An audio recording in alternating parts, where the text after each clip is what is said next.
आज जो टॉपिक आपको बताना है वह टॉपिक है चाल और वेग, स्पीड एंड वेलोसिटी।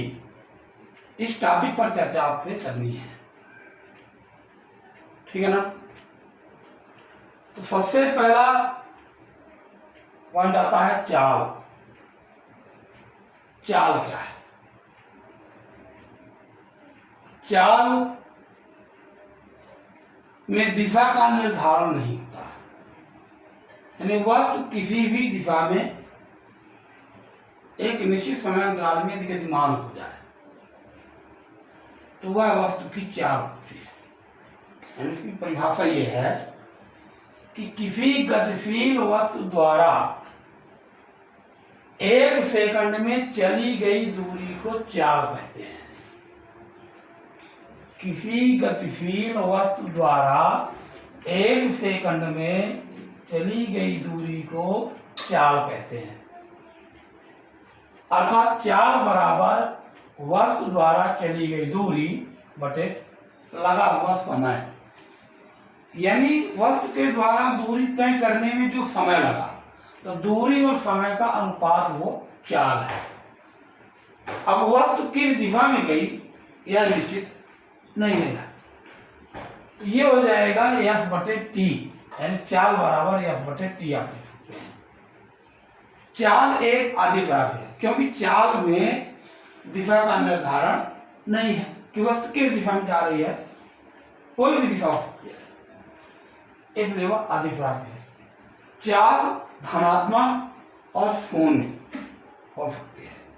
यदि वस्तु गति नहीं कर रही है तो वस्तु की चाल 0 है, लेकिन यदि वस्तु गतिमान है तो वस्तु की चाल धनात्मक होगी, ऋणात्मक नहीं होगी। चाल कभी भी ऋणात्मक नहीं होती, चाल धनात्मक ही होती है। और शून्य भी हो सकती है, तो शून्य केवल उस स्थिति में है जब वस्तु गतिमान ना हो। तो यदि वस्तु गतिमान नहीं है तो वस्तु की चाल शून्य है, लेकिन यदि वस्तु गतिमान है तो वस्तु की चाल धनात्मक होगी। निश्चित है। चाल का जो मात्रक होता है एसआई में मीटर प्रति सेकंड होता है और सीजीएफ में सेंटीमीटर प्रति सेकंड होता है। मैंने कहा है सीजीएफ में क्या होता है, सेंटीमीटर सेकंड इनवर्स, यानी सेंटीमीटर प्रति सेकंड। इसका विधि सूत्र क्या है, m0 n t - 1। कहां से हो गया, चली गई दूरी f यानी लंबाई, तो l बटे t, यही हो जाएगा lt - 1 या m0 lt - 1। एक समान चाल, चाल भी कई प्रकार की होती है। एक समान चाल, असमान चाल, औसत चाल, तात्क्षणिक चाल, ये प्रकार है। तो एक समान चाल का है, यदि कोई वस्तु समान समय अंतराल में एक समान दूरी तय करे तो वह चाल उस वस्तु की एक समान चाल कहलाती है। यानी समय अंतराल के अनुसार दूरी भी इसी अनुपात में बदल दी जाए। जैसे मान लीजिए उदाहरण के रूप में आप यहाँ पे हमने एक समान चाल दी, जैसे ये टी है और ये एफ है और ये चाल है। अब आप समझ सकते हैं इसमें, जैसे आपने समय लिया 2 सेकंड, दूरी आपने लिया 4 मीटर, तो चाल हो जाएगी 2 मीटर पर सेकंड। अब यही 4 सेकंड आप लेने, दूरी हो गई 8 मीटर, ये हो जाएगा कितना, 2 मीटर पर सेकंड। तो चाल दोनों स्थितियों में 2 मीटर पर सेकंड है, तो चाल नहीं बदल रही, समय के साथ दूरी भी अनुपात में बदल रही है, ये मीटर में है।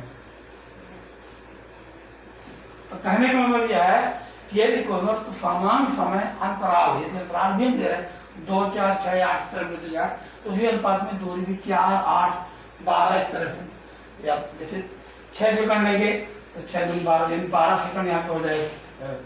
6 सेकंड यहाँ ले लिए, यहाँ 12, तो चाल जो है 2 मीटर प्रति सेकंड। चाल नियत है, एक निश्चित हो गई, यह असमान चाल है। असमान चाल, यदि कोई वस्तु समान समय अंतराल में असमान दूरी तय करे तो उसे उस वस्तु की असमान चाल कहते हैं। यदि कोई वस्तु समान समय अंतराल में असमान दूरी तय करे, यानी दूरी समान ना हो, अलग अलग दूर तय हो, तो उसे उस वस्तु की असमान चाल कहते हैं।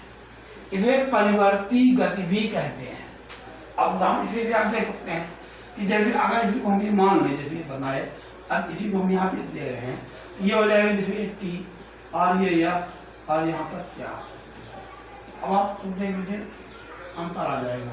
जैसे यह 2, यहाँ पे 4, यहाँ पे 4 सेकंड आपने लिया, सेकंड में ये बीता गया, तो यहाँ पे मान लीजिए आ गया कितना, ये आपने ले लिया यहाँ पे 12। अब यहाँ पे कितना हो गया, 2 मीटर पर सेकंड, इसमें आ गया 3 मीटर पर सेकंड। अब चाल बदल गई, तो ये अब फिर आगे इसमें मान लीजिए 5 मीटर पर सेकंड आ गया, 10 मीटर पर सेकंड आ गया, तो चाल लगातार बदलती जाए। यानी समय के एक निश्चित समय अंतराल में चाल लगातार बदलती रहे, असमान, उसको कहते हैं असमान चाल। फिर औसत चाल क्या है? औसत चाल तो यही है सीधे सीधे कि वस्तु द्वारा तय की गई कुल दूरी बटे लगा कुल समय। यानी जैसे कोई वस्तु गतिमान है तो गतिमान वस्तु के द्वारा तय की गई कुल दूरी और उस वस्तु के गतिमान होने में लगे हुए कुल समय का जो अनुपात है वही क्या है, औसत चाल है। इस तरह से यह औसत चाल की बात आती है यहाँ पे। फिर उसके बाद है तात्क्षणिक चाल। तात्क्षणिक चाल क्या है?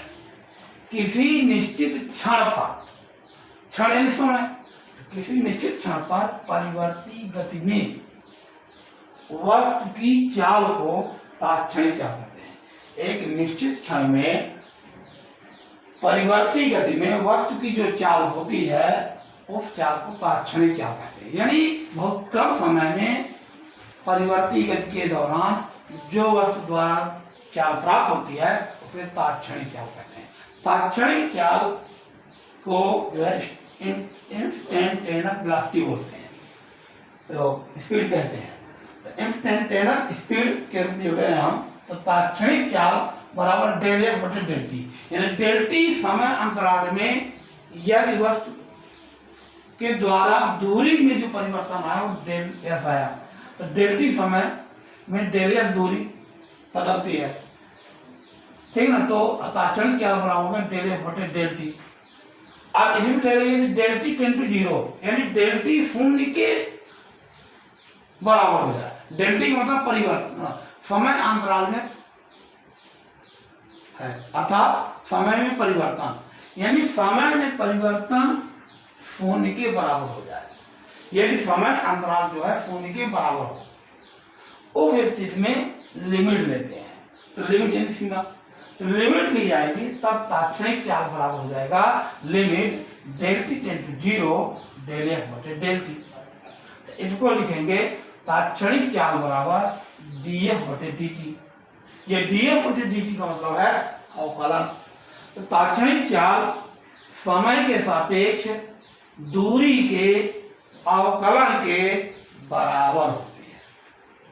किसी वस्तु की तात्क्षणिक चाल समय के सापेक्ष दूरी के अवकल गुणांक के बराबर होती है। इसका हिंदी शब्द है। वाहनों में, कार में, स्कूटर में स्पीडोमीटर लगा होता है। यही स्पीडोमीटर चाल को बताता है कि इतनी चाल भी हो गई। देखते होंगे वाहनों में लगा रहता है तो वो निरंतर जो है चाल बताता रहता है कि अभी स्पीड इतनी है, अभी स्पीड इतनी है, मतलब चाल इतनी हो गई है। कहीं बताएगा 40 किलोमीटर प्रति घंटा, कहीं बताएगा 60 किलोमीटर प्रति घंटा, कहीं बताएगा 50 किलोमीटर, 40 किलोमीटर, 30 किलोमीटर प्रति घंटे के हिसाब से ये दर्शाता है। तो लगातार चाल बदलती रहती, जो वही कहलाती है तात्क्षणिक चाल। इसकी माप जो होती है स्पीडोमीटर से की जाती है, ठीक है ना। ये तो हो गई चाल के बारे में। इसमें एक और आया है वेग। तो वेग की चर्चा जो हमको करनी है, मैंने वेग क्या है, वेग को कैसे जानकारी प्राप्त करें। तो किसी वस्तु के वेग किसी वस्तु के विस्थापन की दर को वेलोसिटी है ना। तो वेग क्या है, किसी वस्तु के विस्थापन की दर को उस वस्तु का वेग कहते हैं। वस्तु के विस्थापन की दर को वेग कहते हैं। थोड़ी बड़ी बात। आप ये भी कह सकते गतिशील वस्तु के, किसी गतिशील वस्तु के विस्थापन की दर को वेग कहते हैं। किसी गतिशील वस्तु के, या गतिशील शब्द भी आप जोड़ सकते चाहे तो, गतिशील वस्तु के विस्थापन की दर को वेग कहते हैं। यानी वेग बराबर विस्थापन बटे समय। अब यहां पे क्या हो जाएगा, वेग बराबर x2 माइनस x1 बटे t2 माइनस t1 बराबर, चाहे लिख सकते हैं x ऑफ t ऋण x ऑफ 0 बटे t। अब यहाँ t जैसे x2 माइनस x1 का मतलब है अंतिम स्थिति ऋण प्रारंभिक स्थिति बटे t2 माइनस t1 यानी अंतिम समय ऋण प्रारंभिक समय। यानी वस्तु की स्थिति परिवर्तन को विस्थापन कहते हैं, या दो निर्देश बिंदुओं की जो स्थिति का अंतर है उसे विस्थापन कहते हैं। तो विस्थापन बटे समय, t समय में वस्तु की स्थिति t है, 0 और 0 समय पर x0 है, तो यह हो जाएगा x ऑफ t ऋण x0 बटे t। आप ये लिख सकते हैं, ये कहला गया वेग। ठीक है, वेग का SI मात्रा क्या होगा, SI मात्रा इसका मीटर पर सेकंड होगा। द्विमीय सूत्र इसी को आप लिख सकते हैं m/-1। CGF में क्या हो जाएगा, सेंटीमीटर सेकंड -1, या द्विमीय सूत्र क्या हो जाएगा m0 LT-1, इसका भी सूत्र यही होगा। ठीक है ना। इस तरह से ये द्विमीय सूत्र इसके कहला गया। वेग एक सदिश राशि है, क्यों, क्योंकि यहाँ पर वेग में वस्तु के विस्थापन की दिशा निश्चित होती है, क्योंकि विस्थापन भी एक सदिश है। इसमें एक निर्देश बिंदु समय के साथ में एक निश्चित दिशा होती है, यानी किसी एक निश्चित दिशा में वस्तु का विस्थापन होता है समय के साथ, तो वो वेग कहलाता है। तो वेग एक सदिश राशि है।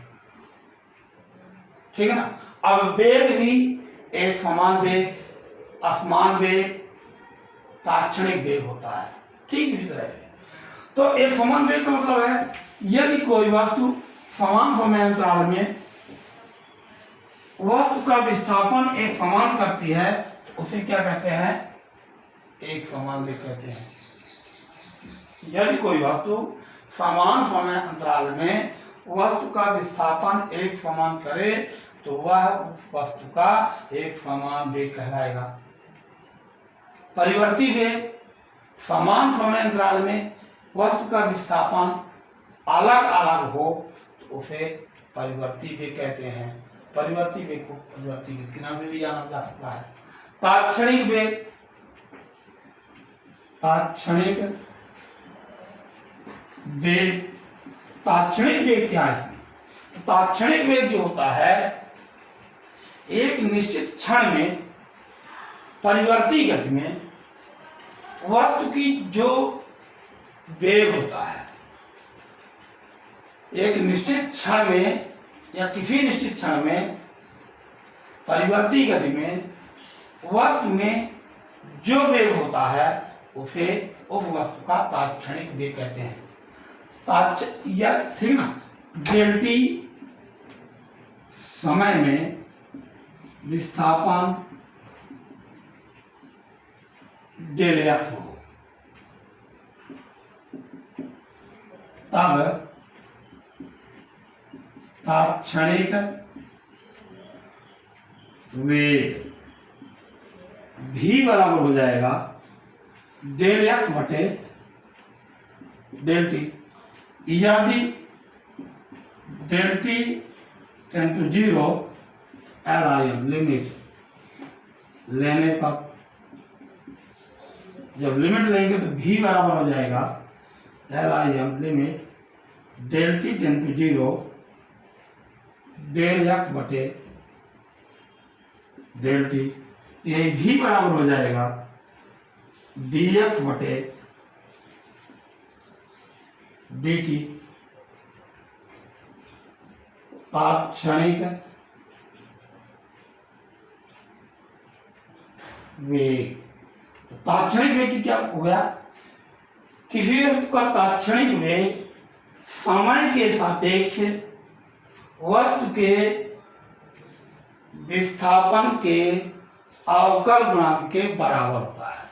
किसी वस्तु का तात्क्षणिक वेग समय के सापेक्ष वस्तु की स्थिति या विस्थापन के अवकल गुणांक के बराबर होता है। ओके।